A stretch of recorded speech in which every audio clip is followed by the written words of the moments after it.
राम राम जी सारा ने। तो आज भाई हम पढ़ेंगे। हमने भाई प्राचीन भारत इतिहास के स्रोत पढ़ लिए, प्रागैतिहासिक काल पढ़ लिए, सिंधु सभ्यता ना पढ़ी है। तो आज हमने दो ये कवर कर लिया। आज हम पढ़ेंगे सिंधु सभ्यता, वैदिक सभ्यता और महाजनपदों का उदय। यहाँ तक पढ़ेंगे आज। तो आइए शुरू करते हैं बिना किसी देरी के। अगर वीडियो अच्छी लगे तो लाइक शेयर सब्सक्राइब करें, पूरी देखना वीडियो, भाई कुछ ना कुछ ज्ञान मिलेगा, ठीक है। और ये ल्यूसेंट है अपनी, ल्यूसेंट जी के, तो हम यहाँ से पढ़ेंगे, ठीक है। आज क्या सिस्टम है, क्या पूछ रहा है, क्या जो भी है, सारी राम कथा पढ़ेंगे। सिंधु सभ्यता देखो क्या है, देखो देख रेडियो कार्बन C14 जैसी नवीन विश्लेषण पद्धति के द्वारा सिंधु सभ्यता की सर्वमान्य तिथि 2400 ईसा पूर्व से 1700 ईसा पूर्व मानी गई है, ठीक है। भाई बता रहे सिद्धू ऐसे ऐसे। इसका विस्तार त्रिभुजाकार है भाई, यो बढ़िया से। सिंधु सभ्यता के सिस्टम है तो देखो, के जो चक्कर है तो क्या है भाई, ये है देखो, ये भारत माता है भारत, ठीक। सिंधु सभ्यता कहां से कहां फैली है, ये यहां से एक उत्तर प्रदेश है, यहां से ऐसे, यहां से ये महाराष्ट्र हो गया, यहां से ऐसे ऐसे, फिर ये पाकिस्तान हो गया इस साइड, ऐसे फैली, ये है सिंधु सभ्यता, ठीक है। तो कह रहा है जी ये जो इसकी शेप है ना, ये त्रिभुजाकार है इसकी शेप। तो कह रहा है जो सिंधु सभ्यता बोली कि इतने क्षेत्र में फैली है, कैसी शेप है, त्रिभुजाकार, ट्राइंगल शेप है, ये कह रहा है। कह रहा है इसका विस्तार त्रिभुजाकार, मतलब ये बहुत लंबे क्षेत्र में फैला है, तो कैसा है, त्रिभुजाकार है, ठीक है इसका विस्तार। अब अगर तिथि निर्धारण की, कार्बन C14 की खोज अमेरिका के प्रसिद्ध रसायन शास्त्री V.F. लीवी द्वारा 1946 में की गई थी। इस पत्ती में जिस पदार्थ में कार्बन 14 की मात्रा जितनी कम रहती है उतनी प्राचीन मानी जाती है। भाई बन गया क्वेश्चन, साइंस का क्वेश्चन है। कैसे है देख, क्या था साइंस में क्वेश्चन आते थे भाई, जो ये जो मतलब ये होती थी ना, ये पहाड़ वगैरह चट्टान, इनकी आयु ज्ञात करने के लिए कौन से मतलब उसका प्रयोग होता था। C14 का, आयोडीन 200, आयोडीन 56 का, ऐसा दो चार ऑप्शन और आते थे। यूरेनियम 232, ऐसा 132 था, कितना था जो भी था। तो कह रहा है जो आयु ज्ञात करने के लिए, भाई अब दो पत्थर है तेरे पास, एक ये पहाड़ है और एक ये पहाड़ है। अब बता इनमें से पुराना पहाड़ कौन सा है, तो पुराना ये है। क्यों है, क्योंकि इसमें C जो 14 है ना, मतलब कार्बन 14, ये जितना कम होगा ना, इसके अंदर देखेंगे भाई कार्बन 14 इसमें कितना है, इसमें कितना है, इसमें जितना कम होगा ना वो उतनी पुरानी होगी चीज। तो कह रहा है क्या, इस पत्ती में जिस पदार्थ में कार्बन 14 की मात्रा जितनी ही कम रहती है उतनी ही प्राचीन मानी जाती है, मतलब प्राचीन मतलब पुरानी। तो जिसमें जितना कार्बन 14 की मात्रा कम होगी वह उतना ही प्राचीन माना जाएगा। अब कहोगे ये निकालेंगे कैसे कार्बन 14, भाई ये इतना साइंस तो मुझे भी नहीं आती, ये अपना काम है भी नहीं, ठीक है। तो मतलब चट्टानों की आयु ज्ञात करने के लिए किसका यूज करते हैं, C14 का। भाई ऑप्शन आएंगे U232, यूरेनियम 232, एक दो और ऑप्शन आ जाएगा, पता नहीं जो भी आएंगे, कभी सामने आएंगे जब बताऊंगा। भाई खूब प्रश्न पूछा जाता है, तो किसका, C14, C से कार्बन 14 का, ठीक है। नेक्स्ट है सिंधु सभ्यता की खोज 1921 में राय बहादुर दयाराम साहनी ने की। भाई साहब बन गया क्वेश्चन। सिंधु सभ्यता की खोज किसने की, कब की, 1921 में की। किसने की, राय बहादुर का मार गोली, ये याद कर लो, दयाराम साहनी, ठीक है। सिंधु सभ्यता की खोज किसने की, सिंधु सभ्यता की खोज हुई थी 1921 में। किसने की, दयाराम साहनी। भाई कैसे, दयानंद एक आदमी का नाम है, दयानंद कोई है, रिश्तेदारी में जानकार है, ठीक है भाईचारे। तो उससे मैंने याद किया है दयाराम, और इतना मैंने याद किया जो सिंधु सभ्यता की खोज है ना, किसने की थी, इस दयानंद ने की थी, कोई आदमी का नाम है, कोई रिश्तेदार है, तो उससे याद किया, दयानंद से याद किया, दयाराम ने याद खोज की। कब की, 1921 में की। 1921 में सिंधु सभ्यता की खोज हुई, सिंधु, ठीक है। अगली साल 1922 में हड़प्पा सभ्यता की खोज हुई। ये किसने की, ये तो की थी दयाराम साहनी ने। ये किसने की, राखलदास बनर्जी, राखलदास ठीक है, ये दोनों मोस्ट इंपोर्टेंट, ये आगे पढ़ेंगे थोड़ा। कह रहा है सिंधु सभ्यता की खोज 1921 में हुई, किसने की? दयाराम साहनी ने की। उससे अगली साल 1922 में क्या हुआ? उसकी हड़प्पा सभ्यता की खोज किसने की? राखलदास बनर्जी ने की। मोस्ट इंपोर्टेंट है, यहां देखो मोस्ट इंपोर्टेंट। अगर सिंधु सभ्यता को आद ऐतिहासिक अथवा कांस्य युग में रखा जा सकता है। इस सभ्यता के मुख्य निवास द्रविड़ एवं भूमध्य सागरीय थे। ठीक है। सर जॉन मार्शल, भारतीय पुरातत्व सर्वेक्षण विभाग के तत्कालीन महानिदेशक ने 1924 ईस्वी में सिंधु घाटी सभ्यता नामक एक उन्नत नगरीय सभ्यता पाए जाने की विधिवत घोषणा की। ठीक है, कुछ खास इससे आज तक कुछ खास क्वेश्चन तो बने नहीं है। अब करें सिंधु सभ्यता के सर्वाधिक पश्चिमी पुरातत्व दाशक नदी के किनारे स्थित सुतकांगेडोर बलूचिस्तान। ये भाई मोस्ट इंपोर्टेंट, यार मैं क्यों नहीं की, एक मिनट रुक जाओ भाई।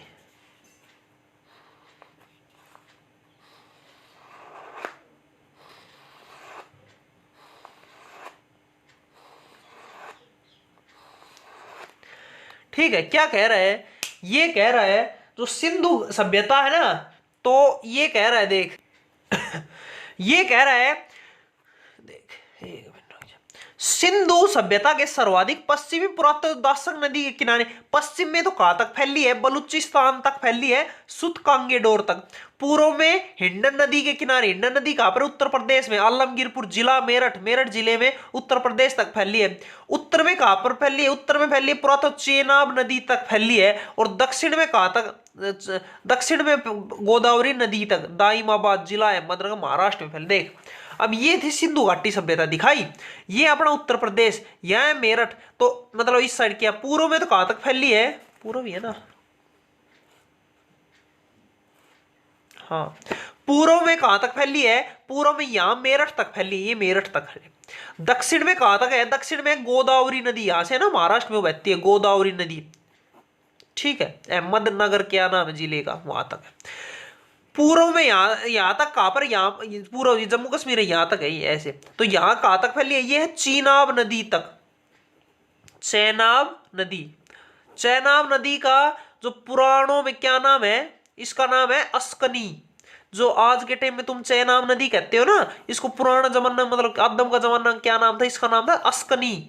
भाई मोस्ट इंपोर्टेंट है, याद कर लो। और ये क्या नाम है? पूर्व पश्चिम, पश्चिम में कहां तक है? पश्चिम में है भाई, ये है बलूचिस्तान तक, जो फिलहाल बलूचिस्तान भारत में नहीं है, ये शायद पाकिस्तान में है। ठीक है, यही कह रहा है। देख, सिंधु सभ्यता के सर्वाधिक पश्चिम में कहां तक है? दाशक नदी के किनारे स्थित सुतकांगेडोर, जिसे बलूचिस्तान में है। पूर्व में कहां तक है? हिंडन नदी के किनारे, जो मेरठ में है, ठीक, आलमगीरपुर। उत्तर में चेनाब नदी और दक्षिण में गोदावरी नदी। ठीक है, अब कह रहा है क्या?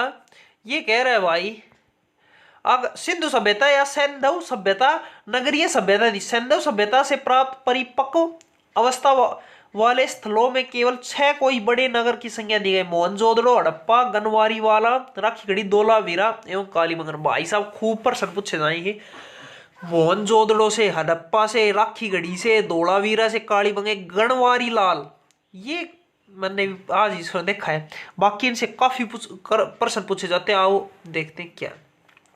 धोलावीरा भारत में सिंधु घाटी सभ्यता की पहली साइट है, जिसे यूनेस्को ने 2021 में विश्व विरासत स्थल की सूची में शामिल किया गया।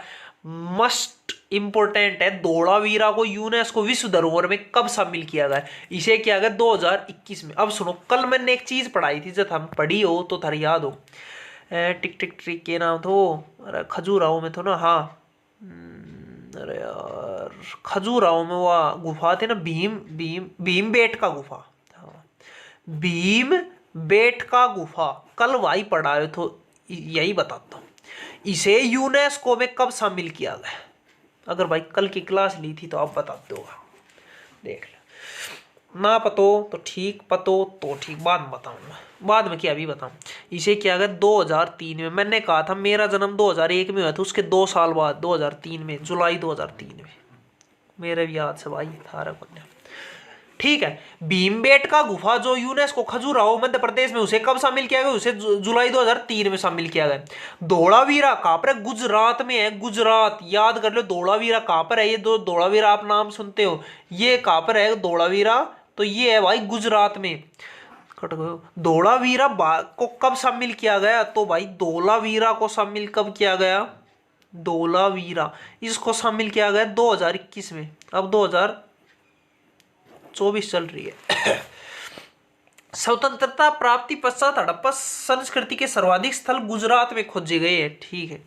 सिंधु घाटी सभ्यता का सबसे बड़ा स्थल मोहनजोदड़ो है। भाई साहब बड़गा क्वेश्चन। जबकि भारत में इसके सबसे बड़ा स्थल राखीगढ़ी है जो हरियाणा के हिसार जिले में स्थित है। इसकी खोज 1963 में सूरजभान ने की थी। अब सुनो देख, सिंधु घाटी जो सभ्यता आप अपने पढ़ी थी, ये यहां से ऐसे ऐसे, इसका जो सबसे बड़ा स्थल कहां पर है वो है मोहनजोदड़ो है। लेकिन ये मोहनजोदड़ो हिंदुस्तान में नहीं है, ये बाहर है, शायद पाकिस्तान में, ध्यान नहीं है मेरे को। ठीक है, मोहनजोदड़ो। लेकिन भारत में बात करें तो भारत में सबसे बड़ा स्थल है राखीगढ़ी। कहां पर? घग्गर नदी के किनारे, हरियाणा, हिसार में भी हरियाणा से मैं जानता हूं। इसकी खोज की थी 1963 में सूरजभान ने। भाई साहब बन गए क्वेश्चन। देखी जावे तो नेशनल जीके के हिसाब से ही तो खास पूछा नहीं गया है, लेकिन फिर भी याद करो, हरियाणा जीके के हिसाब से मोस्ट इंपोर्टेंट बन गो भाई। हरियाणा से तो पढ़नी पड़ेगी, सीधी बात। तो भाई क्या नाम है, सिंधु घाटी सभ्यता का सबसे बड़ा स्थल कौन सा? मोहनजोदड़ो। लेकिन वो भारत में नहीं है। भारत में सबसे बड़ा कौन सा? भारत में सबसे बड़ा है राखीगढ़ी। राखीगढ़ी कहां पर है? हरियाणा हिसार में। घग्गर कौन सी नदी के किनारे? घग्गर नदी के किनारे। ठीक है। अब कह रहे ये राखीगढ़ी की, इसकी खोज किसने की थी, कब की थी? 1963 में की थी। किसने की थी? सूरजभान ने की थी। भाई सूरजभान। कोई दिक्कत?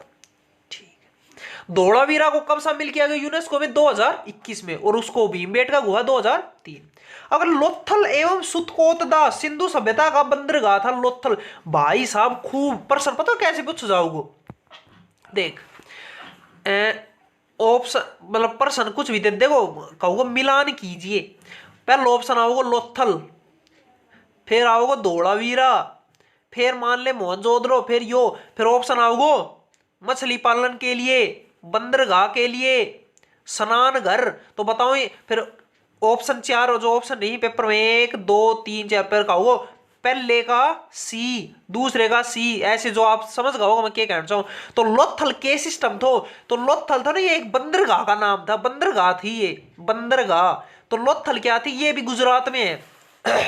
लोथल एवं सुतकोतदा सिंधु सभ्यता का बंदरगाह थी। मोस्ट इंपोर्टेंट याद कर लो। के सिस्टम तो कुछ खाने पीने की चीज थी कि लोथल ना भाई ना, तो ये भाई एक बंदरगाह थी। जुते हुए खेत और नक्काशीदार ईंटों के प्रयोग का साक्ष्य कालीबंगा। भाई देखो सिंधु घाटी सभ्यता नहीं 6 भागों में है, 1 2 3 4 5 6 मासी 5 सी ना, इनसे तो मोस्ट इंपोर्टेंट है इसका भाई मैं खुद ही चल पड़ेंगे। अब क्या बता रहा है? तो लोथल एवं सुतकोतदा है ना, ये तो क्या थी? बंदरगाह थी। कहां पर? गुजरात में। धोलावीरा वो भी गुजरात में।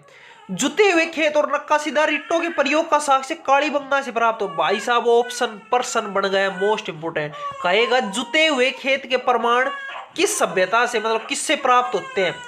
ऑप्शन आ जाएगा इन चारों में से, इन 6 में से 4 ऑप्शन दे देंगे। एक दे देंगे मोहनजोदड़ो, हड़प्पा, राखीगढ़ी, कालीबंगा। बताओ जुते हुए खेत के प्रमाण कहां से मिले? बताओ भाई। तो भाई अब कह रहा है जुते हुए खेत और नक्काशीदार ईंटों के प्रयोग का साक्ष्य कालीबंगन से प्राप्त है। भाई साहब बन गया क्वेश्चन, बन गया। क्या कह रहा है?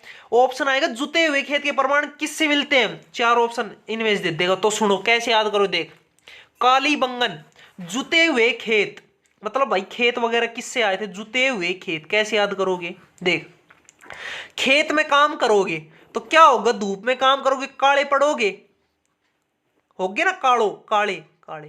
तो काले से याद कर लो कालीबंगन, सीधी बात, नो बकवास, कालीबंगन। जुते हुए खेत के पर खेत में काम करने से काले होंगे, और काले होंगे तो कालीबंगन, कालीबंगन से प्राप्त हुए। एक था नक्काशीदार ईंटों के प्रयोग से, ईट मिस्त्री वगैरह काम करते हैं, ईट वगैरह ईंटों का काम, समझ गए? उससे भी क्या काम करोगे तो काले पड़ोगे, काले से कालीबंगन। भाई समझ गया? जुते हुए खेत के कालीबंगन और इट्टो ये नक्काशीदार जो भी सिस्टम है ये सब किससे मिलते हैं? ये सब मिलते हैं कालीबंगन। भाई मैंने ऐसे याद किए। ठीक है चले। तो भाई ये ल्यूसेंट का क्या नंबर 4 नंबर पेज था। अब आते हैं हम 5 नंबर पेज पे। ये आ गए भाई 5 नंबर पेज। ठीक है। अब कह रहा है ऊपर मोहनजोदड़ो से प्राप्त स्नान घर संभवतः सिंधु सभ्यता की सबसे बड़ी इमारत है, जिसके मध्य स्थित स्नान कुंड 11.88 मीटर लंबा, 7.01 मीटर चौड़ा एवं 2.43 मीटर गहरा है। भाई साहब बन गया क्वेश्चन। ये इस क्या नाम है, 3 लाइनों में क्वेश्चन बना भाई, पूछा गया, मैंने खुद देखा है क्या कह रहा है, क्या सिस्टम है।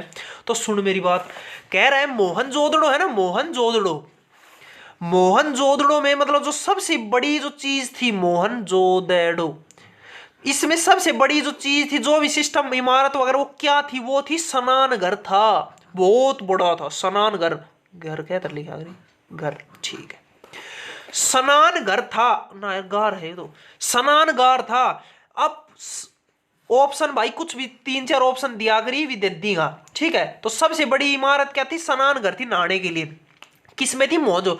ये और याद करो, इसकी लंबाई थी 11.88 मीटर, चौड़ाई 7.01 मीटर एवं ऊंचाई 2। भाई साहब दिल्ली पुलिस में अब की बार पूछा है, मैंने खुद देखा है कि स्नान घर है ना, उसकी लंबाई कितनी थी, ये पूछा है। वो अलग बात है, मैं जो करके आया था वो गलत करके आया था, मैं पता नहीं क्या करके, 4 ऑप्शन थे, एक और थे। तो याद करो भाई, सीधी बात है कि जो स्नान घर उसकी लंबाई थी 11.88 मीटर लंबाई होगी, चौड़ाई कितनी थी 7.01 मीटर और ऊंचाई 2.43। भाई मेरे तो याद आएगी सीधी देख, लंबाई कितनी थी 11.88 मीटर लंबाई होगी, फिर क्या होता है चौड़ाई कितनी थी 7.01 मीटर और फिर ऊंचाई कितनी थी 2.43 मीटर, ठीक है भाई, मोस्ट इंपोर्टेंट याद करो भाई, सीधी बात है। लंबाई पूछ अगली बार, चौड़ाई पूछ रहे, ऊंचाई पूछ रहे। अगर अग्निकुंड लोथल एवं कालीबंगन से प्राप्त हुए हैं, ठीक है, अग्निकुंड मोहनजोदड़ो से प्राप्त एक सील पर 3 मुख वाले देवता पशुपति नाथ की मूर्ति मिली है, उनके चारों ओर हाथी गंडा चित्ता एवं भैंसा विराजमान है, ठीक। मोहनजोदड़ो से नर्तकी की एक कांस्य मूर्ति मिली, भाई साहब ये और मोस्ट इंपोर्टेंट है, जो नर्तकी जो है ना कांस्य मूर्ति, यह किस सभ्यता से मिलती है, मोहनजोदड़ो। कैसे याद करो, यह भी करवाऊं देख, एक मोहनजोदड़ो एक फिल्म है, किसकी है, यह है ऋतिक रोशन की, मोहनजोदड़ो, मोहनजोदड़ो क्या है, फिल्म है, मूवी है, किसकी है, ऋतिक रोशन की, ऋतिक रोशन, रोशन कैसे ऐसे ले। तो कह रहे हैं नर्तकी की कांस्य मूर्ति किसकी थी, कांस्य की थी, मतलब गोल्ड सिल्वर की थी, ठीक इंग्लिश में। तो फिल्म है मोहनजोदड़ो, फिल्म है, फिल्म में क्या होता है, डांस, नर्तक, नाच गाना होता है, डांस होता है। तो नर्तकी कांस्य की मूर्ति किससे मिली, फिल्म में मिली, फिल्म क्या थी, मोहनजोदड़ो थी, ओके।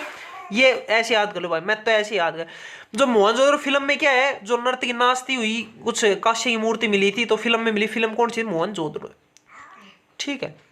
अब कह रहा है हड़प्पा की मोहरों पर सबसे अधिक एक श्रृंगी पशु का अंकन मिलता है, यहां से प्राप्त एक आयताकार मुहर में स्त्री के गर्भ से निकलता पौधा दिखाया गया है, ठीक है। मनके बनाने के कारखाने लोथल एवं चनहूदड़ो से मिले, लोथल, लोथल कहां पर, गुजरात में। तो कह रहा मन के, अब कहोगे यार मन की केस है, तो भाई सही बताऊं तो मैंने खुद नहीं ना पता मन की केस, जो भी इसमें तो बस याद करो, जो कारखाना वाला सिस्टम है ना, मैं लेगो गुजरात में, क्योंकि भाई देख मोदी है, मोदी कहाँ का है, गुजरात का है। थम देख, थाने एक बहुत बढ़िया जबरदस्त ज्ञान की बात बताऊं, देख कैसे भाई, भाई 4 ऑप्शन, कुछ भी करंट अफेयर्स का कुछ भी क्वेश्चन आवे ना पेपर में, 4 यो कुछ क्वेश्चन है, इसके 4 ऑप्शन है, ABCD ऑप्शन में है, गुजरात, कर्नाटक, महाराष्ट्र, तेलंगाना, ठीक है, ये 4 ऑप्शन है। अब होगा अक भाई ये के ऑप्शन आओगे, मतलब कुछ भी आ जाए भाई, कहां पर स्थापित हुआ, ऑप्शन आ जाए गुजरात, महाराष्ट्र, कर्नाटक, तेलंगाना। अगर तुमने ये क्वेश्चन आता है तो ठीक है, मान ले तुम्हें पता है कर्नाटक में हुए, तो भाई सी ऑप्शन कर दो। लेकिन अगर तुम्हें पता है, नहीं पता आता है, तो सीधा आंख मीच के गुजरात कर देना। भाई साहब मैं यही चीज नोटिस करी, कुछ भी चीज नहीं हो ना, मूसा वाले 100 चीज नहीं होंगे ना, तो 100 में से 50 चीज ऐसी होंगी जो गुजरात में होंगी, बाकी 50 चीज कुछ भी नहीं जो स्थापित है वो बाकी राज्यों में, 27 राज्य एक और ये अकेला राज्य एक, ठीक है। तो कुल मिला के अगर तुम्हें पता है तो बहुत बड़ी बात है, नहीं पता तो गुजरात आंख नीचे, ठीक है। तो कह रहा जो कारखाने वगैरह कहां पर मिले थे, कारखाने लोथल, लोथल कहां पर, गुजरात में, ठीक है, ठीक है। अब कह रहा सिंधु सभ्यता की लिपि भाव चित्रात्मक है, यह लिपि दाई से बाई ओर लिखी जाती थी। अब अभिलेख 1 से अधिक पंक्तियों का होता था, तो पहली पंक्ति दाई से बाई तथा दूसरी बाई से। भाई साहब देख ना समझा, देख कैसे के सिस्टम, देखो ये पेज है कॉपी का, यहां से यहां तक पेज है, अरे ऐसे है ये कॉपी, देख ये कॉपी है, तो ये खोलना मैं ऐसे खोल दूं। अगर मुझे कुछ लिखना है तो मैं कैसे लिखूंगा, मैं लिखता हूं यहां से लिखता हूं टिक टिक टिक टिक टिक टिक टिक टिक टिक टिक, फिर वो भर गया, फिर यहां से लिखता हूं टिक टिक टिक टिक टिक टिक, ऐसे लिखता हूं। लेकिन उस टाइम क्या था, यहां से इस कोने से मतलब दाया से बाया, दाया कोना ये हो गया मतलब राइट हैंड, और लेफ्ट हैंड ये हो गया बाया। ठीक है, तो इधर से ऐसे लिखते थे, यहां फिर हो गया, फिर यहां से फिर शुरू कर दे, कुछ भी लिखना है, फिर यहां से ऐसे लिखते थे। मैंने कुछ भी लिखना है भाई, मोहनजोदड़ो में ये हुआ था, वो हुआ था, फिर यहाँ ये हुआ था, ऐसे समझ गया होगा क्या कहना। तो देख पढ़, यह लिपि दाई से बाई मतलब दाई इस साइड से इस साइड, इस साइड से इस साइड ऐसे लिखी जा और लिखी। और जब अभिलेख एक से अधिक पंक्तियों का होता है तो पहली पंक्ति दाई से बाई और दूसरी मतलब पहली तो दाई से ऐसे बाई, फिर दूसरी बाई से दाई, ऐसे होता था। ठीक है, लेखन कला की उचित प्रणाली विकसित करने वाली पहली सभ्यता सुमेरिया की सभ्यता थी। ठीक, सिंधु सभ्यता के लोगों ने नगरों तथा घरों के विन्यास के लिए ग्रिड पद्धति अपनाई। घरों के दरवाजे और खिड़कियां सड़क की ओर न खुलकर पिछवाड़े की ओर खुलते थे। केवल लोथल नगर के घरों के दरवाजे मुख्य सड़क, ये कह रहा है जो ग्रिड पद्धति अपनाई, घर बनाएंगे तो घर कैसे बनाएंगे भाई, ग्रिड पद्धति से बनाएंगे। मतलब इसका सिस्टम क्या है कि जो घरों के जो दरवाजे हैं वो रास्ते की तरफ ना खुलेंगे, पीछे की तरफ मुंह था, जो भी छोटा नहीं तो इंपोर्टेंट हो। अब कह कौन सी सभ्यता अपने, ग्रिड का मतलब ये होता है। ठीक है, सिंधु सभ्यता में मुख्य फसल थी गेहूं और जौ, ये याद करो सिंधु सभ्यता। अब सुनो मेरी बात, देखो सिंधु सभ्यता कहां से कहां तक थी, ये थी सिंधु सभ्यता। सिंधु सभ्यता में मुख्य फसल क्या थी, मुख्य फसल थी गेहूं और जौ। भाई साहब ये जो एरिया है ना इसमें बोए जाते हैं गेहूं और जौ। वैसे भी दिमाग लगा लो, अगर तू कहेगा चावल ऑप्शन आएगा, चावल तो वैसे ही नहीं बोए जाते हरियाणा में, पंजाब में चावल बोए जाए बहुत कम बोए जाए, गेहूं बोए जाए भाई पंजाब में। ठीक है, तो समझ गए होगा किससे भाई।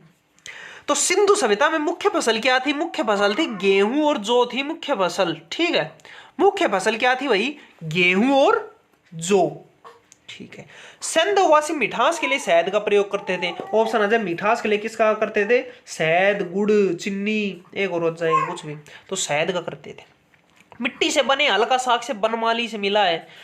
रंगपुर एवं लोथल से चावल के दाने, लोथल गुजरात में क्या थे, चावल के दाने मिले हैं जिनसे धान की खेती होने का प्रमाण मिलता है। चावल के प्रथम साग से लोथल से ही, अब भाई चावल की खेती होती थी, ये सिस्टम ये मतलब कैसे, तुझे कैसे पता, तो ये साग से मिली है, कहां से, लोथल से मिली है। लोथल कहां पर, गुजरात में, समझ गए। तो भाई क्या कहा करी, अरे गेहूं और जौ तो कहां से, सिंधु सभ्यता से मतलब कि मुख्य फसलें थी, और चावल कहां से, लोथल से मिला है। सूरकोतदा, कालीबंगन एवं लोथल से सैन्यकालीन घोड़े के अस्थि पंजर मिले हैं। तौल की इकाई संबत 16 के अनुपात में थी, ये भी ऐड कर लो भाई। अब मतलब समझा ना समझा भाई, 1 किलो चीनी दी है भाई, 1 किलो चीनी दी है, 1 किलो हम क्या कहते भाई, 1 किलो चीनी देते, 2 किलो चीनी देते, 3 किलो चीनी देते, कहते हैं उस टाइम था 16 का अनुपात। मतलब क्या है वो पता है, मतलब कुछ भी सामान लेना है भाई 16 चीनी दिए, फिर कहते भाई 32 चीनी दिए, फिर कहते भाई 48 चीनी दिए। अब केस 48 किलो चीनी दी है, ऐसे होता है मतलब 1 किलो 2 किलो 3 किलो ऐसे नहीं होते, 16 का अनुपात, 16 की टेबल वाला सिस्टम। तो कुछ भी लेना है भाई, ये पेन है वो तो कहूँ भाई 16 पेन देना, 32 पेन देना, 48 देना, 64 देना, ऐसे यो सिस्टम। तो क्या है, तोल की इकाई भाई कुछ भी तोलना वगैरह संभव कैसी थी, 16 का अनुपात में थी, समझ गए। अब कह रहा है सिंधु सभ्यता के लोग यातायात के लिए 2 पहियों एवं 4 पहिया वाली बैलगाड़ी या भैंस गाड़ी का उपयोग करते थे। मेसोपोटामिया के अभिलेखों में वर्णित मेलुहा शब्द का अभिप्राय सिंधु सभ्यता से है, मेलुहा। ठीक है, संभवतः हड़प्पा संस्कृति का शासन वर्णित वर्ग के हाथों में था। ठीक है, अब ये ऐसे, ठीक है, ये क्या है भाई, ये कह रहा है पिग्गट ने हड़प्पा एवं मोहनजोदड़ो को एक विस्तृत साम्राज्य की जुड़वा राजधानी कहा है। ठीक है, सिंधु सभ्यता के लोग धरती को उर्वरता की देवी मानकर उसकी पूजा करते थे, धरती माता। सिंधु सभ्यता के लोग धरती माता की पूजा करते। ठीक है, वृक्ष पूजा एवं शिव पूजा के प्रचलन के साक्ष्य भी सिंधु सभ्यता से मिले हैं। ठीक है, स्वास्तिक चिन्ह, स्वास्तिक चिन्ह का मतलब समझते हो, वो देख हाँ वो ये ऐसे इसे ही कहते हैं शायद स्वास्तिक, ऐसे बनाते हैं ना कि ऐसे ऐसे ऐसे ऐसे ऐसे, ये स्वास्तिक वो बनाते हैं ना, वो ये स्वास्तिक चिन्ह। तो कह रहा है कहाँ गए स्वास्तिक, स्वास्तिक चिन्ह संभवतः अब हड़प्पा से जो कहाँ से मिले हैं, जो तू स्वास्तिक कुछ भी नई चीज लाता है फिर ये बनाते हैं ना गाड़ी घोड़ा वगैरह इन पे, तो स्वास्तिक चिन्ह ये सब कहाँ से, हड़प्पा की देन है, हड़प्पा सभ्यता की देन है। स्वास्तिक चिन्ह किसकी देन है, हड़प्पा कहाँ से आया है, हड़प्पा सभ्यता से आया है। इस चिन्ह से सूर्योपासना का अनुमान लगाया जाता है। सिंधु घाटी के नगरों में किसी भी मंदिर के अवशेष नहीं मिले। तो कह रहा है जो ये क्या ना स्वास्तिक चिन्ह समझ गए बना के दिखाया था, ये कहाँ से आया है, तो ये आया भाई हड़प्पा से। सिंधु सभ्यता में मातृ देवी की उपासना सर्वाधिक प्रचलित थी। पशुओं में कुब्बड़ वाला सांड इस सभ्यता के लोगों के लिए विशेष पूजनीय था। ठीक है। स्त्री मरण मूर्तियां, मिट्टी की मूर्तियां अधिक मिलने से ऐसा अनुमान लगाया जाता है कि सैंधव समाज मात्र सत्रात्मक था। ये सिस्टम भाई पता होना। अब कह रहा है सैंधववासी सूती एवं उन्नी वस्त्रों का प्रयोग करते थे। ठीक है। मनोरंजन के लिए सैंधववासी मछली पकड़ना, शिकार करना, पशु पक्षियों को आपस में लड़ाना, चौपट और पासा खेलना आदि साधनों का प्रयोग करते थे मनोरंजन के लिए। ठीक है, टाइम पास के लिए। सिंधु सभ्यता के लोग काले रंग से डिजाइन किए हुए लाल मिट्टी के बर्तन बनाते थे। सिंधु सभ्यता के लोग तलवार से परिचित नहीं थे। कालीबंगन एकमात्र हड़प्पाकालीन स्थल था जिसका निचला शहर सामान्य लोगों के रहने हेतु किले से घिरा हुआ था। कालीबंगन का अर्थ है काली चूड़िया। देखा मोहनजोदड़ो भाई पढ़ा था थोड़ी देर पास 10-15 मिनट पहले। मोहनजोदड़ो का अर्थ क्या है, मृतकों का टिल्ला। कालीबंगन जुते हुए खेत के परमाणु और हुआ ईट वगैरह जो सिस्टम था। कालीबंगन का अर्थ है काली काली चूड़िया, ये जो तेरी चूड़ी पायलों की छन छन है। हाँ, तो कह रहा है जो मोहनजोदड़ो है ना, मोहनजोदड़ो का अर्थ है मृतकों का टिल्ला और कालीबंगन का अर्थ है काली चूड़ी। कैसे कालीबंगन, कैसे काली चूड़िया। यहाँ से पूर्व हड़प्पा सभ्यता के खेत जोते जाने और अग्नि पूजा की प्रथा के प्रमाण मिले हैं। पर्दा प्रथा एवं सैन्य सभ्यता में प्रचलित थी। शवों को जलाने एवं गाड़ने यानी दोनों प्रचलित प्रथाएं प्रचलित थी। हड़प्पा में शवों को दफनाने जबकि मोहन शवों को जलाने। देख शव ही भाई मरे हो आदमी, उसे जलाते तो कौन है, हिंदू धर्म, और मतलब दफनाते कौन है, मुसलमान। तो दफनाते तो कौन सी सभ्यता में था, दफनाते हड़प्पा सभ्यता। इनू याद कर लो भाई, जो हड़प्पा है ना वो मुसलमानों की तरफ थे और जो मोहनजोदड़ो है ये हिंदुस्तान मतलब हिंदुओं की तरफ। बस इतना याद कर लो फिर हो जाएगा अपना आप। तो हड़प्पा में तो क्या थे, शवों को दफनाते थे, मिट्टी खोदते। तो हड़प्पा तो क्या थे, शवों को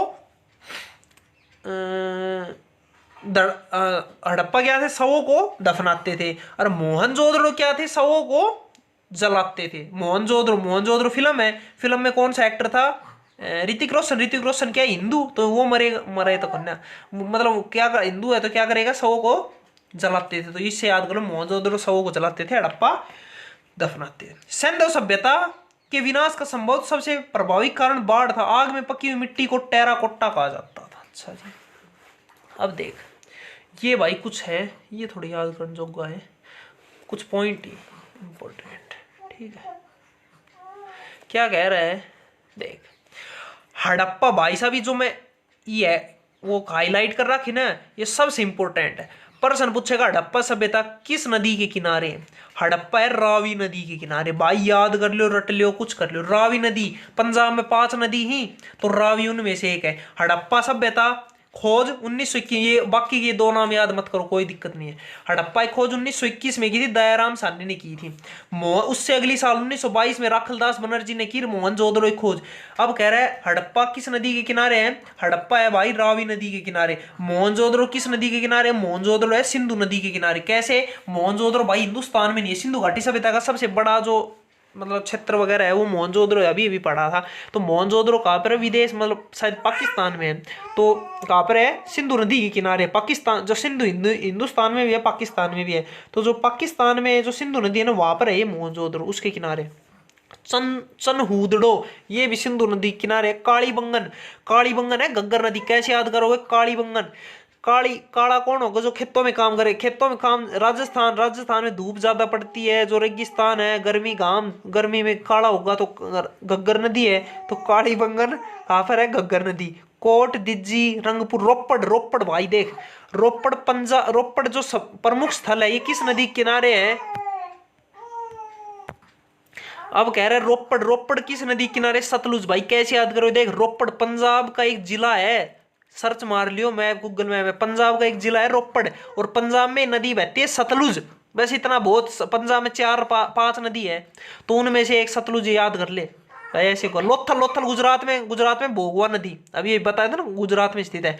आलमगीरपुर ये इंडन मेरठ में, हाँ अभी अभी बताया पूर्व, सबसे पूर्व में, ठीक है। बाकी भाई सुंदकोर ये भी इंपॉर्टेंट, ठीक है भाई, तुमसे याद होते हैं तो कर लो ना, हो तो रहने दो, और तो अब क्या कहूँ भाई, ठीक है। हड़प्पा किस नदी के किनारे है? देख हड़प्पा, हड़प्पा किस नदी के किनारे है? हड़प्पा है टिक टिक टिक टिक 1 मिनट 1921 दायराम सानी रावी नदी, मोहनजोदड़ो सिंधु नदी, हुदड़ो सिंधु नदी, कालीबंगन घग्गर नदी, रोपड़, रोपड़ टिक टिक टिक सतलुज नदी, लोथल गुजरात में है, या पता कौन सी, लुन्नी ना भोगवा नदी, आलमगीरपुर ये है हिंडन नदी, धोलावीरा गुजरात कौन सी, लुन्नी नदी, ठीक। तो भाई ये 5 नंबर पेज ल्यूस एंड जिक्के का क्या नाम है, हाँ कंप्लीट अब आता है 6 नंबर पेज पे, ठीक है। अब ये सिंधु घाटी सभ्यता खत्म, इतना ही था भाई, जो मेन मेन क्वेश्चन था ना वो मैं आप पे ही बता दिया तुमने। अब भाई ये यहाँ से क्वेश्चन बनते, ये पूछे गए। अब पढ़ते हैं वैदिक सभ्यता। तो भाई अब 6 नंबर पेज है, अब पढ़ेंगे वैदिक सभ्यता, इसके बारे में क्या सिस्टम है क्या जो है। तो कह रहा है वैदिक काल का विभाजन 2 भागों में, ऋग्वैदिक काल 1500 से 1000 ईस्वी पूर्व, और दूसरा है उत्तर वैदिक काल 1000 से 600 ईस्वी पूर्व में किया गया। मतलब पहले तो आया था ऋग्वैदिक काल, उसके बाद आया उत्तर वैदिक काल, ये था 1500 से 1000 साल तक। पहले क्या होती थी, उल्टी गिनती शुरू होती थी। अब 2001, 2022, 2023 ऐसे चल रहा है। जब पहले क्या होता उल्टी, 2024 पहले आएगा, 2023 बाद में, उससे पहले ऐसे सिस्टम था ये, ठीक है। कल परसों पढ़ाया था।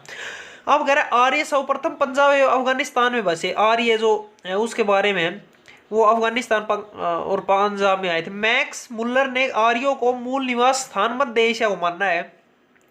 आर्यों द्वारा निर्मित सभ्यता वैदिक सभ्यता कहलाई। वैदिक सभ्यता तू पढ़ रहा भाई, के सिस्टम जो आर्य, आपने नाम सुना गो आर्य, पता होना के है जो भी है।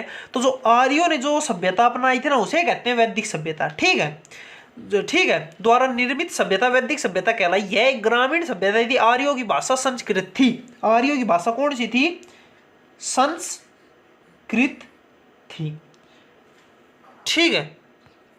मैंने भाई कल एक बात पढ़ी थी, संस्कृत ऐसी आ गए जो लिपि शब्द है, जैसे हिंदी की लिपि देवनागरी है, तो लिपि शब्द का सबसे पहले प्रयोग कौन सी पुस्तक में हुआ था? तो ये हुआ था अष्टाध्यायी पुस्तक में। कल पढ़ा था किसकी थी अष्टाध्यायी पुस्तक? तो अष्टाध्यायी थी भाई उसकी, अरे पाणिनि की थी। भाई पढ़ो तो थो किसी का, एक मिनट ढूंढ बताता हूँ, ठीक है, 1 मिनट, पता ना यार मिलोगे ना कहाँ पर है, ठीक है। अब कह रहा है क्या?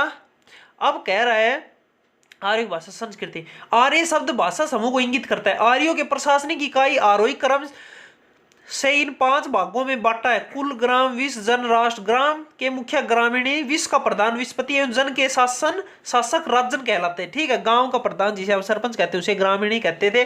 विष का प्रधान, विष पता नहीं के सिस्टम, विष, और जन के शासक राजन कहलाते हैं। राष्ट्रीय अधिकारियों में, राज्याधिकारियों में पुरोहित एवं सेनानी प्रमुख थे। वशिष्ठ, रूढ़िवादी एवं विश्वामित्र उदार पुरोहित थे, ठीक है। सूत, रथकार का कम्मा आदि नामक अधिकारी रत्नी कहे जाते थे। इनकी संख्या राजा सहित करीब 12 हुआ करती थी, ठीक है, कुछ खास नहीं है। पूरब, दुर्गपति एवं सपस जनता की गतिविधि को देखने वाले गुप्तचर होते थे, ठीक है। अब कह रहे वाजपति गोचर भूमि का अधिकारी होता था। वाजपति क्या था? गोचर भूमि का अधिकारी होता था। उग्र, अपराधियों को पकड़ने का कार्य करता था। उग्र क्या करता था? ये करता था। ऋग्वेद में किसी तरह के न्याय अधिकारी का उल्लेख नहीं है भाई, कुछ खास नहीं, इसलिए मैं नहीं समझा रहा। सभा एवं समिति राजा को सलाह देने वाली संस्था थी। सभा श्रेष्ठ एवं संभात्र लोगों की संस्था थी, जबकि समिति सामान्य जनता का प्रतिनिधि करती थी। इसके अध्यक्ष को ईशान कहा जाता था। स्त्रियों सभा एवं समितियों में भाग ले सकती थी। युद्ध में कबीले का नेतृत्व राजा करता था। युद्ध के लिए गविष्टि शब्द का प्रयोग किया गया, जिसका अर्थ है गायों की खोज। गविष्टि शब्द का अर्थ क्या है? शाब्दिक अर्थ क्या है? गविष्टि का है गायों की खोज। गायों की खोज के लिए किस अर्थ शब्द का प्रयोग किया गया? गविष्टि। भाई देख थोड़े इंपोर्टेंट लाग गायक 12 माह। तो गविष्टि शब्द के किसके लिए है? ये है गायों के लिए, गविष्टि। ठीक है। अब कह रहे 10 राज्य युद्ध का उल्लेख ऋग्वेद के 7वें मंडल में। भाई साहब कल पढ़ाए थे, परसों पढ़ाया था ऋग्वेद के भाई 10 मंडल है, पढ़ाया था ऋग्वेद में। तो 10 मंडल में 2-4 मंडल से इंपोर्टेंट। तीसरे मंडल में क्या पढ़ाया था? गायत्री मंत्र। गायत्री मंत्र कौन से मंडल में? तीसरे मंडल में। ठीक है। खिल, खिल वो जो खिल समझाए थे वो कौन से में है? वो है 8वें मंडल में शायद, 8वें में, 9वें में, 8वें में। ठीक है, एक मिनट, खुद भाई मैं भी तो आदमी हूँ, मैं भी बोल जाऊँ। देख इसके 8वें, देखा 8वें बता रहा था। 8वें मंडल की असली की ऋचुनाओं को खिल कहते थे। 9वें मंडल में देवता सोम का उल्लेख है। और 10वें में क्या है? ब्राह्मण, क्षत्रिय, वैश्य और शूद्र के बारे में। और तीसरे मंडल में क्या है? कहाँ गया तीसरे मंडल? गायत्री मंत्र। हाँ, तीसरे मंडल सूर्य देव सावित्री को सभी गायत्री। ऋग्वेद के तीसरे मंडल में गायत्री मंत्र है। 8वें मंडल में क्या है? खिल है। 9वें मंडल में देवता सोम का उल्लेख है। 10वें में ब्राह्मण वगैरह इनके बारे में है। और 7वें मंडल में क्या है? रोज एक एक आधा मंडल आते जाएंगे, पढ़ते जाएंगे। और 7वें मंडल में क्या है? 7वें मंडल में 7वें मंडल में यह एक 10 राज्य युद्ध का उल्लेख है। भाई कुछ युद्ध हुआ था। यह युद्ध परूषणी रावी नदी के तट पर सुदास एवं 10 जनों के बीच लड़ा गया, जिसमें सुदास विजय। काम की बात यह है, देख सीधी बात, रावी नदी का जो पुराणों में नाम किया था, ये भाई सब मोस्ट इंपोर्टेंट पर्सन है। रावी का मैं इसीलिए इसने हेडलाइन वो कह रहे हैं अंडरलाइन, कि जो रावी नदी है ना पंजाब में बहती, उसका पुराणों में पहले पुराना नाम क्या था आदम के जमाने में? तो उसका नाम था परूषणी। याद कर लो, रट लो, मेरे तो भाई याद है को। तो रावी नदी का पुराना नाम क्या था? इसका नाम था परूषणी नदी। ठीक है। 10 राज्य युद्ध हुआ था। इसका 7वें मंडल में इसका उल्लेख है। परूषणी नदी के किनारे, बोले तो रावणी नदी के किनारे हुआ था, बस इतना। अब अगर उपनिषद, टोटल उपनिषद कितने? 108 उपनिषद है। महापुराण, पुराण कितने हैं? 18। भाई कल पढ़ाए थे। टोटल पुराण कितने हैं? 18 है। वेदांग कितने? 6। टोटल वेद तो 4 है। 4 कौन कौन से? ऋग्वेद, यजुर्वेद, सामवेद, अथर्ववेद। टोटल वेद 4 हो गए। अब बात वो तो वेद तो 4, और वेदांग कितने? ये है 6। वेद कितने हैं? वेद तो 4 है। और वेदांग कितने हैं? वेदांग 2 और जोड़ दे 6। पुराण कितने हैं? पुराण है 18। उपनिषद, उपनिषद कितने? 108 है। मंडल 10 है। 1028 सूक्त है। और वो 10,462 क्या है? श्रुतियाँ जो भी है, जो श्रुतियाँ, हाँ इतने ऋग्वेद में। ठीक है भाई, याद ही मॉडो करने। ठीक है। तो कह रहा है वेद कितने? वेद तो 4 है, वेदांग 6 है, मापना पुराण कितने? 18 है, उपनिषद 108 है। ठीक है। अगर ऋग्वेदिक समाज 4 वर्णों में विभक्त था। ये वर्ण थे ब्राह्मण, क्षत्रिय, वैश्य और शूद्र। जिस दिन में पढ़े थे, यह विभाजन व्यवसाय पर आधारित है। ऋग्वेद के 10वें मंडल के पुरुष में चतुर्थ वर्णों का उल्लेख मिलता है। ठीक है। इनमें कहा गया है कि ब्राह्मण परम पुरुष के मुख से, क्षत्रिय उनकी भुजाओं से, वैश्य उनकी जांघों से एवं शूद्र उनके पैरों से उत्पन्न हुए हैं। आर्यों का समाज पितृ प्रधान था। समाज की सबसे छोटी इकाई परिवार या कुल थी, जिसका मुख्य पिता होता था, जिसे कुलूप कहा जाता था। ठीक है। स्त्रियां इस काल में अपने पति के साथ यज्ञ कार्य में भाग लेती थी। बाल विवाह एवं पर्दा प्रथा का प्रचलन नहीं था। ठीक है। विधवा अपने मृतक पति के छोटे भाई से विवाह कर सकती थी। स्त्रियां शिक्षा ग्रहण करती थी। ऋग्वेद में लोपामुद्रा, घोषा, सिकता, आपला एवं विश्वास जैसी विशुद्धि स्त्रियों का वर्णन है। गार्गी ने यज्ञावल्क्य को वाद विवाद की चुनौती थी। भाई कुछ खास कौन जो आओगे मैं बता दूं। ठीक है। अगर जीवन भर अविवाहित रहने वाली महिलाओं को अमाजू कहा जाता था। अब भाई ये प्रश्न बन सकता है, जो अविवाहित महिलाओं के लिए किस शब्द का प्रयोग हुआ है? 4 ऑप्शन दे दी तो अमाजू। ठीक है। जो जीवन भर अविवाहित रहने वाली महिलाओं को मतलब किस नाम से, मतलब क्या शब्द था उनके लिए? उनको क्या कहा जाता? उनको कहा जाता अमाजू। हो जाएगा, अमाजू कहा जाता। जीविका पार्जन के लिए वेद वेदांग पढ़ाने वाला अध्यापक उपाध्याय कहलाता था। ठीक है। फिर आता है आर्यों का मुख्य पेय पदार्थ सोमरस था। ठीक है। यह वनस्पति से बनाया जाता था। आर्य मुख्य 3 प्रकार के वस्त्रों का उपयोग करते थे, वांस, अधिवांस और उष्णीन। अंदर पहनने वाले कपड़े को नीवी कहा जाता था। ठीक है। आर्यों के मनोरंजन के मुख्य साधन थे संगीत, रथ दौड़, घुड़दौड़ एवं गुरूत क्रीड़ा। आर्यों का मुख्य व्यवसाय पशुपालन एवं कृषि था। ठीक है भाई, रोजी रोटी का क्या था, पशुपालन करते थे और कृषि करते थे। मैसरी कणाद को भारतीय परमाणुवाद का जनक कहा जाता था। ये थोड़ा इंपॉर्टेंट कर लो भाई, भारतीय परमाणुवाद का जनक किसे कहा जाता है, ये है मैसरी कणाद को। भाई इसको के परमाणु करे तो मिसाइल मैन ऑफ इंडिया कौन है, डॉक्टर एपीजे अब्दुल कलाम। और ये था परमाणुवाद का जनक किसे कहा जाता है, भारत का परमाणुवाद, यह है मैसरी कणाद। गाय को अगन्य, भाई साहब मोस्ट इंपोर्टेंट, पहला पेज में पहले दिन भी पढ़ाया था। न मारे जाने योग्य पशु की श्रेणी, गाय के लिए किस शब्द का प्रयोग किया गया, अगन्य। भाई साहब सबसे इंपोर्टेंट है अगन्य शब्द गाय के लिए। गाय की हत्या करने वाले या उसे घायल करने वाले के लिए वेदों में मृत्युदंड अथवा देश से निकाले जाने की व्यवस्था है। भाई सही बात है, एक नंबर की बात कही गई। अब कह रहा है आर्यों का प्रिय पशु घोड़ा एवं सर्वाधिक प्रिय देवता इंद्र थे। आर्यों द्वारा खोजी गई धातु लोहा थी। लोहे की खोज, भाई देख कल पढ़ाए तो कि क्या पढ़ाए तो भाई, कि जो मनुष्य द्वारा इस्तेमाल की गई सबसे पहली धातु क्या थी, तो वो थी कॉपर, तांबा। इंग्लिश में कॉपर, हिंदी में तांबा। लोहा मत करना, आधी दुनिया करेगी लोहा, कि भाई सबसे पहले लोहे इस्तेमाल किया, मत करना। सबसे पहले किया था तांबा इस्तेमाल। लेकिन लोहे की खोज किसने की थी, लोहे की खोज की थी आर्यों ने, ठीक है, जिसे श्याम अयस कहा जाता है, तांबे को लोहित अयस कहा जाता है, तांबा बोले तो कॉपर, ये सबसे पहले खोजा गया था, ठीक है। भारतीय को लोहे का ज्ञान ईसा पूर्व 8वीं सदी में, और लोहा देखा 8वीं सदी में ज्ञान हुआ था, लोहा भी कोई चीज होती है, देख कितनी लेट पता चला, ठीक। यह ऋग्वेदी काल नदियां, उनका आधुनिक नाम, ये भाई देख झेलम नदी का पुराना नाम, प्राचीन नाम क्या है, ये है वितिस्ता, भाई याद कर लियो। चेनाब का नाम है अस्कनी। रावी का परूसणी अभी अभी पढ़ाया था। सतलुज का सतूद्री, सै से सतलुज, सै से सतूत्री, कोई दिक्कत नहीं है। व्यास का विपाशा, वैसे व्यास वैसे विपाशा, ठीक है। गंडक का सदा नीरा। गग्गर का द्रस दर्ती, बस ये 3-4 याद कर लो, और तो इतना खास नहीं है, ठीक है भाई। मस्ट इंपोर्टेंट ये पूछा गया इन चिनाब, रावी, सतलुज, व्यास, अन चारों में से एक पूछा गया, पता नहीं कौन सा आया जरूर था, ये मस्ट याद कर लो। क्या याद करो कि भाई झेलम का नाम क्या है, झेलम का नाम है वितिस्ता। देख चिनाब, सी से चिनाब, देख, अरे यार एक मिनट देखो भाई, चेनाब लिखूं, चेनाब का नाम क्या था, अस्कनी था। कैसे याद करोगे, चेनाब को इंग्लिश में लिखूं CHENAB, चेनाब। अस्कनी को लिखूं ASKANE, ठीक है, अस्कनी। तो सी से चेनाब, ए से अस्कनी, ऐसे याद कर लो, ठीक है। तो क्या कह रहा है, सी से चेनाब, ए से अस्कनी। चेनाब का नाम क्या है, अस्कनी है, सी से रिलेट कर लो, चेनाब का नाम क्या है, अस्कनी है, ठीक है। अब कह रहा है रै से रावी, रावी का परूसणी, भाई अपने याद कर लो। सतलुज, सै से सतलुज, सै से सतूद्री।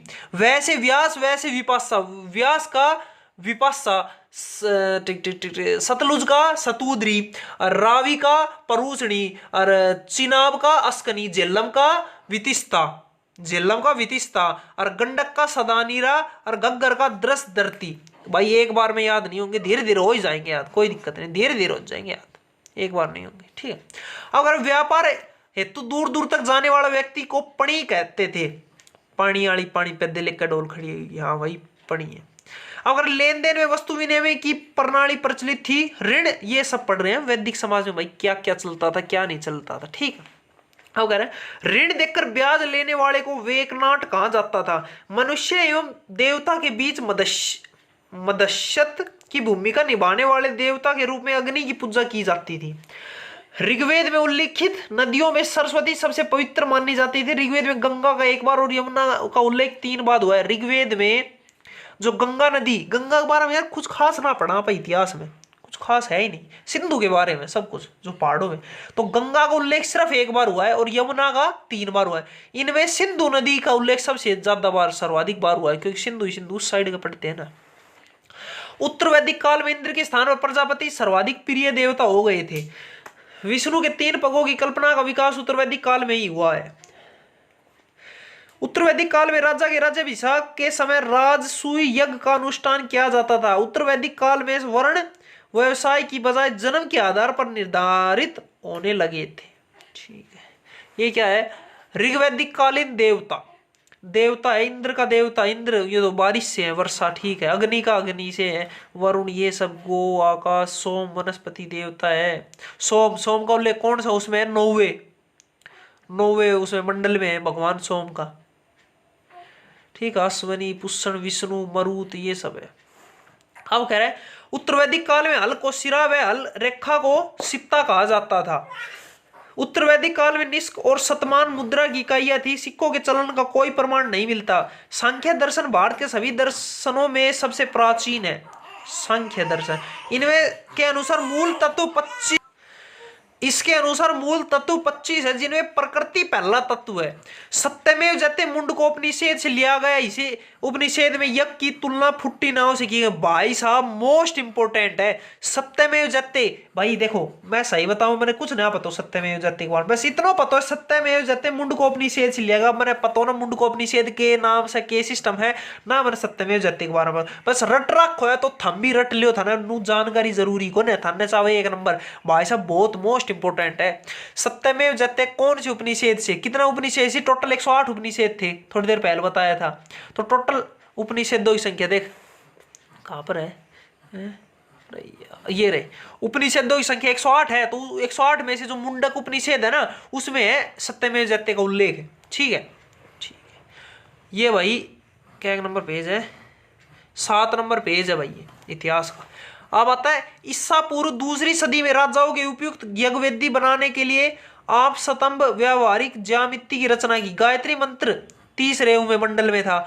सवित्र नामक देवता को संबोधित है, जिसका संबंध ऋग्वेद से, हाँ बताया था ऋग्वेद के तीसरे मंडल में। लोगों को आर्य बनाने के लिए विश्वामित्र ने गायत्री मंत्र की रचना की।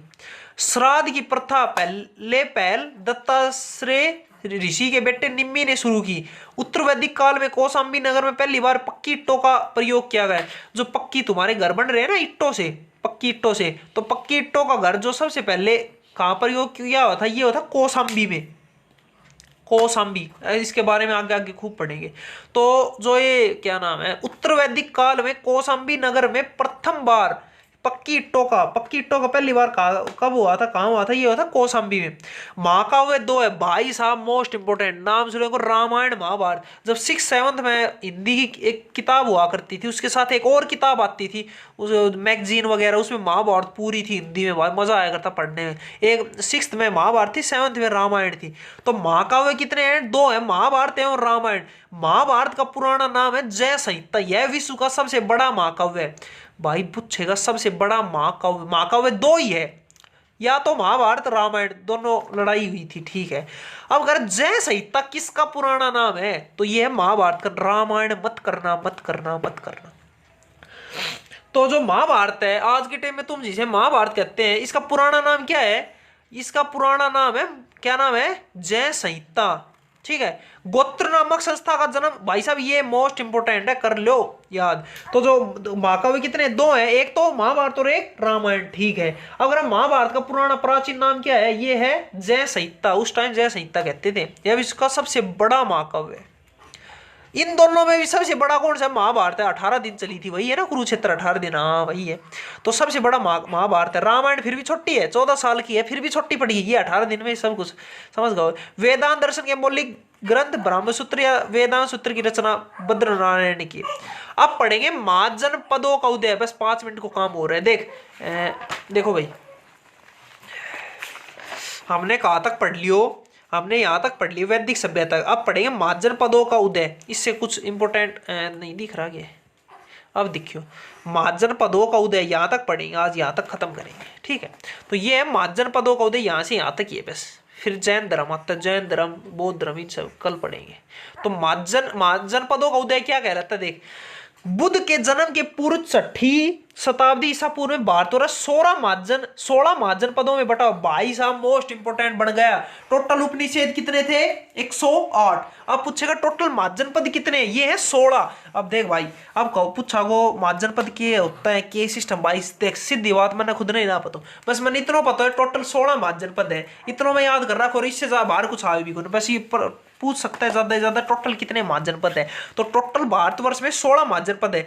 इनकी जानकारी हमें बौद्ध ग्रंथ अंगुत्तर निकाय से मिलती है, ठीक है। टोटल ये है 1 2 3 4 5 टिक टिक, ये है 16 ना दी। दिखा 1 2 3 ये है 16 महाजन पद। इसमें कुछ जो मेन मेन इंपोर्टेंट है मैंने वो थोड़ा वो कर दिया, सारा तो याद भाई ना हो मेरा से। एक है मगध। मगध आज के टाइम में कहां पर है? बिहार में। जो मगध आप खूब नाम सुनेंगे इतिहास में, मगध। एक ऐसा अवध, एक ऐसा मगध। अवध अलग है, मगध अलग है। मैं समझा कर तो पहल कि अवध और मगध एक ही है, लेकिन भाई ये अलग अलग है। पहल समझा कर तो आज तो ठीक है। तो मगध है ना, मगध आज के टाइम में बिहार में, पटना में। इसकी राजधानी क्या थी? बस इतना याद कर लो, जो ये महाजनपद है 16, इनमें से सारी तो राजधानी भाई मेरा से याद होंगे नहीं, जो मेन मेन थोड़ी बहुत हो रही है वो मैं बता रहा हूँ। मगध की राजधानी, मगध भाई फिलहाल आज के टाइम में जो बिहार पटना है ना उसे मगध कहते थे आदम के जमाने में। तो उसकी राजधानी थी राजगृह। मगध की राजधानी क्या थी? राजगृह। ठीक है। एक से काशी, काशी वाराणसी, हाँ बाबा विश्वनाथ की नगरी। एक बार भाई मेरा 2020 में दिल्ली पुलिस का एग्जाम वहीं पर था, वाराणसी में, वही देने गया था, विश्वनाथ मंदिर गया था। तो काशी जो है ना महाजनपद, उसकी राजधानी वाराणसी। काशी विश्वनाथ भाई तो सिद्ध मेरी याद है। वत्स्य की कौशाम्बी, वज्जी, वज्जी महाजनपद की राजधानी है वैशाली। वैसे वज्जी, वैसे वैशाली, भाई सीधी बात है। वज्जी महाजनपद की राजधानी निम्नलिखित में से कौन सी है? वैसे वज्जी, वैसे वैशाली। ठीक है। कौशल की श्रावस्ती, अवंती, ऐसे अवंती, ऐसे उज्जैन। अवंती महाजनपद की राजधानी क्या है? उज्जैन। भाई वैसे तो सारे इंपोर्टेंट है, जितने हमसे हो सके ना इतना करो। मल की कुशावती, ठीक है। चेदी की शक्तिमती। मत्स्य, मत्स्य महाजनपद की राजधानी विराटनगर। भाई साहब ये थोड़ी पास हमारे से समझ लो, 80 90 100 किलोमीटर दूर है विराटनगर। ठीक है। तो मत्स्य, मत्स्य भाई एक वो है, अरे यार मत्स्य नगर राजस्थान में एक जगह है भाई, जगह है वो, उसकी विराटनगर, ये मेरी याद हो गई भाई थोड़ी, मैं तो याद है। असमक की है पोटली, ये इंपोर्टेंट है। असमक महाजनपद की राजधानी पोटली। ठीक है। गांधार, गांधार की है तक्षशिला। तक्षशिला विश्वविद्यालय आपने नाम भी सुने होगा। तक्षशिला ये कहां पर है? पाकिस्तान में है फिलहाल आज के टाइम में। ठीक है भाई साहब, ये याद कर लो मोस्ट इंपोर्टेंट। ये जो महाजनपद है ना, ये जो जगह है, कुल मिला के जगह है ना, ये वाराणसी जगह हो गई, पटना, ये सब जगह है। तो ऐसे ही जो साउथ है ना, दक्षिण भारत, उसमें एकमात्र महाजनपद है जिसका नाम है अस्मक। वो कहां पर? गोदावरी नदी क्षेत्र में, मतलब साउथ में सिर्फ एकमात्र, बाकी सारे नॉर्थ में है, उत्तर भारत में। साउथ में एकमात्र महाजनपद है जिसका नाम है अस्मक। अस्मक, उसकी राजधानी पोटली। साउथ का एकमात्र महाजनपद निम्नलिखित में से कौन से? 4 ऑप्शन दे देंगे इनमें से, तो कौन सा है? अस्मक है। अस्मक की राजधानी पोटली। ठीक है। गांधार की राजधानी तक्षशिला। दिल्ली में कुछ क्षेत्र कुरु, जयपुर, बुंदेलखंड। तो भाई ये यहां तक कल पढ़ेंगे हम, जैन धर्म पढ़ेंगे कल। देख कल जैन धर्म पूरा करवाऊंगा, बौद्ध धर्म पूरा करवा दूंगा, 2 ये पूरे करवाऊंगा, जैन धर्म और बौद्ध धर्म कल पूरे। अब भाई आज हमने कहां से कहां तक पढ़ ली? आज हमने महाजनपदों का उदय यहां तक पढ़ लिया। तो भाई ये है महाजनपदों का उदय, यहां तक हमने पढ़ लिया। कल मैं जैन धर्म और बौद्ध धर्म, भाई साहब हमने पता है, हमने थोड़ा बहुत भी पेपर दिया होगा एसएससी का, तो उसमें पता है तुमने जैन धर्म और बौद्ध धर्म की के औकात से कितना क्वेश्चन, के इंपोर्टेंस है इनको, तो सब कुछ है टू जेड जितना पर्सन बने हैं सब कुछ कल ये 2 पढ़ेंगे, 6 और 7। ठीक है। धीरे धीरे सारी ल्यूसेंट कवर करूंगा भाई, इतने पढ़ लिए, 6 पेज पढ़ लिए। देख भाई एक दिन में हम ल्यूसेंट खत्म ना कर सको, धीरे धीरे slow and steady wins the race. मैं मेरी जिंदगी में पहली बार ल्यूसेंट पढ़ रहा हूं। देखो अब देखो ये यहां पर अंडरलाइन नहीं कर रखी, कल मैं क्या करूंगा, पहले तो खुद पढ़ूंगा ये देखो एकदम गोरा चिट्टा है। ठीक है। कल फिर अंडरलाइन करूंगा और फिर समझाऊंगा। ठीक है। पहले तो खुद पढ़ूंगा फिर ही तो समझाऊंगा भाई, जो जो इंपोर्टेंट भाई अंडरलाइन करूंगा। फिलहाल देख लो आज के टाइम में नहीं हो रहा, कल मैं अपना आप कर दूंगा। ठीक है। 1 घंटा खुद पढ़ू सू, 1 घंटा फिर ये वीडियो बनाऊ सू, 1 घंटा फिर अपलोड ऐसे एडिटिंग ऐसे 4 घंटा लाग जी से एक वीडियो चक्रा। ठीक है भाई, अगर वीडियो अच्छा लगे तो लाइक शेयर सब्सक्राइब। और बाकी भाई संडे ने एक बढ़िया टेस्ट लूंगा, जो जो पढ़ा दियो ना इंपोर्टेंट मस्ट इंपोर्टेंट क्वेश्चंस दूंगा, जो जैसे सी द्वारा पूछा गया प्रीवियस ईयर जो भी। ठीक है। 1 नंबर को टेस्ट बनाओ, संडे की क्लास ना आवे, बाकी रोज आओगे। ठीक है। तो ये कुछ है, पढ़ लेना भाई। अवंती, उज्जैन, ऐसे अवंती, मत्स्य, विराट, अस्मक, ये थोड़ा इंपॉर्टेंट है भाई। साउथ का एकमात्र, दक्षिण भारत का एकमात्र। ठीक है। अगर भाई वीडियो अच्छा लगे तो लाइक शेयर सब्सक्राइब।